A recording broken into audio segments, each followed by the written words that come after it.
ಈ ನಡುವೆ DCM DK ನಿವಾಸಕ್ಕೆ ಡಿಕೆ ಸುರೇಶ್ ಆಗಮನ ಆಗಿದೆ. ಸದಾಶಿವನಗರದ ನಿವಾಸಕ್ಕೆ ಆಗಮಿಸಿದ್ದಾರೆ ಡಿಕೆ ಸುರೇಶ್. ಶಾಸಕರ ದೆಹಲಿ ಯಾತ್ರೆ ಬೆಳವಣಿಗೆ ಕುರಿತು ಡಿಕೆ ನಿವಾಸದಲ್ಲಿ ಚರ್ಚೆ. ಡಿಕೆಶಿ ನಿವಾಸಕ್ಕೆ ಸಹೋದರ ಡಿಕೆ ಸುರೇಶ್ ಆಗಮನ. ಡಿಕೆ ಆಪ್ತ ಬಣ, ಆಪ್ತ ಶಾಸಕರುಗಳೆಲ್ಲ ದೆಹಲಿ ಯಾತ್ರೆ ಕೈಗೊಂಡಿದ್ದಾರೆ.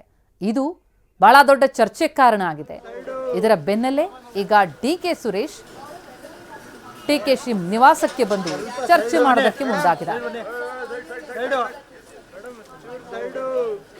ಡಿಕೆ ಬಣ ಆಕ್ಟಿವ್ ಆಗ್ತಾ ಇದ್ದಂತೆ ಸಿದ್ದರಾಮಯ್ಯ ಆಪ್ತ ಬಣ ಆಕ್ಟಿವ್ ಆಗಿ ಡಿನ್ನರ್ ಮೀಟಿಂಗ್ ನಡೆಸಿತು. ಸಭೆ ಮೇಲೆ ಸಭೆಯಾಗಿದೆ. ಈಗ ಹೈಕಮಾಂಡ್ ಇಂಟರ್ವ್ಯೂನ್ ಆಗಿ ಒಂದು ಕ್ಲಾರಿಟಿ ಕೊಡಬೇಕು ಅನ್ನೋದ್ರ ಬಗ್ಗೆ ಸಿದ್ದರಾಮಯ್ಯ ಕೂಡ ಫೋನ್ ಕರೆ ಮಾಡಿ ಹೈಕಮಾಂಡ್ ನಾಯಕರ ಜೊತೆ ಮಾತನಾಡಿದೆ ಅನ್ನೋ ಮಾಹಿತಿಗಳು ಲಭ್ಯ ಆಗ್ತಾ ಇದೆ. ಇಷ್ಟೆಲ್ಲ ಬೆಳವಣಿಗೆ ನಡುವೆ ಈಗ ಡಿಕೆ ನಿವಾಸಕ್ಕೆ ಡಿಕೆ ಸುರೇಶ್ ಭೇಟಿ, ಶಾಸಕರ ದೆಹಲಿ ಯಾತ್ರೆ, ಆಗ್ತಾ ಇರುವ ಬೆಳವಣಿಗೆ ಕುರಿತು ಚರ್ಚೆ ಮಾಡೋದಕ್ಕೆ ಬಂದಿದ್ದಾರೆ. ಸದಾಶಿವನಗರದ ನಿವಾಸಕ್ಕೆ ಆಗಮಿಸಿದ್ದಾರೆ ಡಿಕೆ ಸುರೇಶ್. ಕೊಟ್ಟ ಮಾತನ್ನು ತಪ್ಪಲ್ಲ ಸಿದ್ದರಾಮಯ್ಯ ಅವರು ಅನ್ನುವಂಥ ಹೇಳಿಕೆಯನ್ನು ಕೊಟ್ಟು ಮತ್ತೊಂದು ಚರ್ಚೆಯನ್ನು ಹುಟ್ಟುಹಾಕಿದ್ರು ಡಿಕೆ ಸುರೇಶ್. ಅದರ ಬೆನ್ನಲ್ಲೇ ಡಿಕೆ ಶಿವಕುಮಾರ್ ಬಣದ ಆಪ್ತ ಶಾಸಕರೆಲ್ಲ ದೆಹಲಿ ಪರೇಡ್ ನಡೆಸಿರೋದು ಮತ್ತಷ್ಟು ಚರ್ಚೆಗೆ ಕಾರಣ ಆಯಿತು. ಇತ್ತ ಸಿದ್ದರಾಮಯ್ಯ ನಿವಾಸದಲ್ಲೂ ಕೂಡ ಬೆಳಗಿನಿಂದ ಆಗ್ತಾ ಇರುವಂತಹ ಸಭೆ ಇನ್ನಷ್ಟು ರಾಜಕೀಯ ಗರಿಗೆದರುವಂತೆ ಮಾಡಿದೆ. ಸರ್ಕಾರ ಸುಸ್ಥಿರವಾಗಿದೆಯಾ, ಸರ್ಕಾರದ ಅಡ್ಮಿನಿಸ್ಟ್ರೇಷನ್ ಸರಿಯಾಗಿ ಸಾಗಬೇಕು ಅಂತಂದ್ರೆ ಈ ರೀತಿಯ ಬೆಳವಣಿಗೆಗಳು ಪೂರಕ ಅಲ್ಲ. ಈ ಹಿನ್ನೆಲೆಯಲ್ಲಿ ಚರ್ಚೆ ಮೇಲೆ ಚರ್ಚೆಯಾಗ್ತಾ ಇದೆ. ಡಿಕೆ ಶಿವಕುಮಾರ್ ನಿವಾಸದ ಬಳಿಯಿಂದ ನಮ್ಮ ಪ್ರತಿನಿಧಿ ಹರೀಶ್ ಈಗ ಸಂಪರ್ಕದಲ್ಲಿದ್ದಾರೆ. ಹರೀಶ್, ಬೆಳಗಿನಿಂದಲೂ ನಾವು ನೋಡ್ತಾ ಇದ್ದೀವಿ ಬಹಳಷ್ಟು ಚಟುವಟಿಕೆಗಳಾಗ್ತಾ ಇದೆ.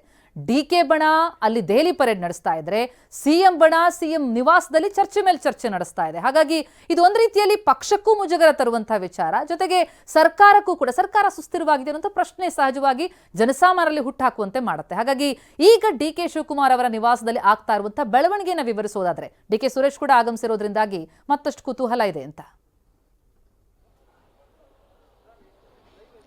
ಹೌದು ಪ್ರತಿಮಾ, ಬೆಳಗಿನಿಂದಲೂ ಕೂಡ ರಾಜಕೀಯ ಚಟುವಟಿಕೆಗಳು ಬಿರುಸುಗೊಳ್ತಿವೆ. ಯಾವಾಗ ಡಿಕೆ ಶಿವಕುಮಾರ್ ಅವರ ಬಣ ದೆಹಲಿಗೆ ತೆರಳುತ್ತೆ, ಅಲ್ಲಿ ಹೈಕಮಾಂಡ್ ನಾಯಕರನ್ನ ಭೇಟಿಯಾಗಿ ಡಿಕೆ ಶಿವಕುಮಾರ್ ಅವರನ್ನ ಮುಖ್ಯಮಂತ್ರಿ ಮಾಡೋಕೆ ಅವಕಾಶ ಕೊಡಬೇಕು ಅನ್ನುವಂಥ ನಿಟ್ಟಿನಲ್ಲಿ ಮನವಿಯನ್ನ ಮಾಡ್ಕೊಳ್ತಾರೆ.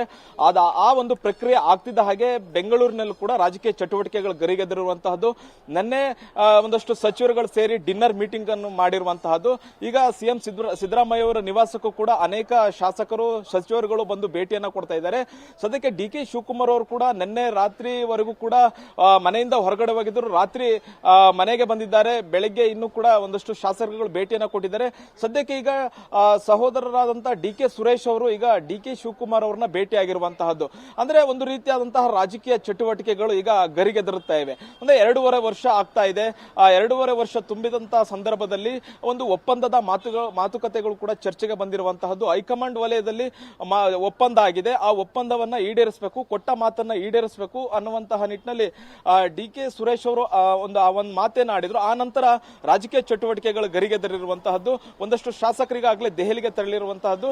ಡಿಕೆ ಶಿವಕುಮಾರ್ ಅವರನ್ನ ಮುಖ್ಯಮಂತ್ರಿ ಮಾಡಲಿಕ್ಕೆ ಅವಕಾಶವನ್ನ ಕೊಡಬೇಕು ಅನ್ನುವಂತಹ ನಿಟ್ಟಿನಲ್ಲಿ ಹೇಳಿದ್ದಾರೆ. ಮತ್ತೆ ಶಾಸಕರ ಬೆಂಬಲ ಕೂಡ ಇದೆ ಅನ್ನುವಂತಹ ಮನವಿಯನ್ನ ಹೈಕಮಾಂಡ್ ನಾಯಕರ ಜೊತೆ ಮಾಡಿಕೊಂಡಿದ್ದಾರೆ. ಇನ್ನ ಡಿಕೆ ಸುರೇಶ್ ಕೂಡ ಈಗ ಡಿಕೆ ಶಿವಕುಮಾರ್ ಅವರ ನಿವಾಸಕ್ಕೆ ಬಂದಿದ್ದಾರೆ. ಸುದೀರ್ಘವಾಗಿ ಮಾತುಕತೆಯನ್ನ ಮಾಡ್ತಾ ಇದ್ದಾರೆ. ಅಂದ್ರೆ ಬೆಳವಣಿಗೆಗಳು ಏನಾಗ್ತಾ ಇವೆ, ಯಾವ್ಯಾವ ಶಾಸಕರು ಎಲ್ಲೆಲ್ಲಿ ಯಾರನ್ನ ಭೇಟಿ ಆಗ್ತಾ ಇದ್ದಾರೆ, ಮತ್ತೆ ಹೈಕಮಾಂಡ್ ವಲಯದಲ್ಲಿ ಯಾವ ರೀತಿಯಾದಂತಹ ಚರ್ಚೆ ಆಗಬಹುದು. ಇನ್ನು ಬಹು ಮುಖ್ಯವಾಗಿ ಮಲ್ಲಿಕಾರ್ಜುನ್ ಖರ್ಗೆ ಅವರು ಇವತ್ತು ಸಂಜೆ ಬೆಂಗಳೂರಿಗೆ ಬರ್ತಾ ಇದ್ದಾರೆ. ಅನೇಕ ಶಾಸಕರುಗಳು ನಾಯಕರುಗಳು ಮಲ್ಲಿಕಾರ್ಜುನ್ ಖರ್ಗೆ ಅವರನ್ನ ಭೇಟಿ ಆಗಬೇಕು ಅನ್ನುವಂತ ನಿಟ್ಟಿನಲ್ಲಿ ತಯಾರಿಯನ್ನು ನಡೆಸ್ತಾ ಇದ್ದಾರೆ. ಮಲ್ಲಿಕಾರ್ಜುನ ಖರ್ಗೆ ಅವರ ಇವತ್ತಿನ ಬೆಂಗಳೂರಿನ ಭೇಟಿ ಬಹಳಷ್ಟು ಪ್ರಾಮುಖ್ಯತೆ ಪಡೆಯುತ್ತೆ. ಯಾಕೆಂದ್ರೆ ಸಾಲು ನಾಯಕರು ಅವರನ್ನ ಭೇಟಿಗಾಗಿ ಕಾಯ್ತಾ ಇರುವಂತಹದ್ದು. ಒಂದು ರೀತಿಯಾದಂತಹ ಬೇಡಿಕೆಗಳನ್ನ ಮಲ್ಲಿಕಾರ್ಜುನ್ ಖರ್ಗೆ ಅವರ ಮುಂದೆ ಇಡುವಂತ ಸಾಧ್ಯತೆ ಇದೆ. ಅಂದ್ರೆ ಡಿಕೆ ಶಿವಕುಮಾರ್ ಅವರ ಬಣ ಅವರದೇ ಆದಂತಹ ಒಂದು ಬೇಡಿಕೆ ಇದೆ. ಸಿದ್ದರಾಮಯ್ಯ ಅವರ ಬಣದ ಶಾಸಕರು ಕೂಡ ಮಲ್ಲಿಕಾರ್ಜುನ ಖರ್ಗೆ ಅವರು ಬರಲಿ ಅನ್ನುವಂಥದ್ದನ್ನು ಕೂಡ ಕಾಯ್ತಾ ಇದ್ದಾರೆ. ಅವರು ಕೂಡ ಭೇಟಿಯಾಗಿ ಅವರು ಕೂಡ ಚರ್ಚೆನ ಮಾಡ್ತಾ ಇದ್ದಾರೆ.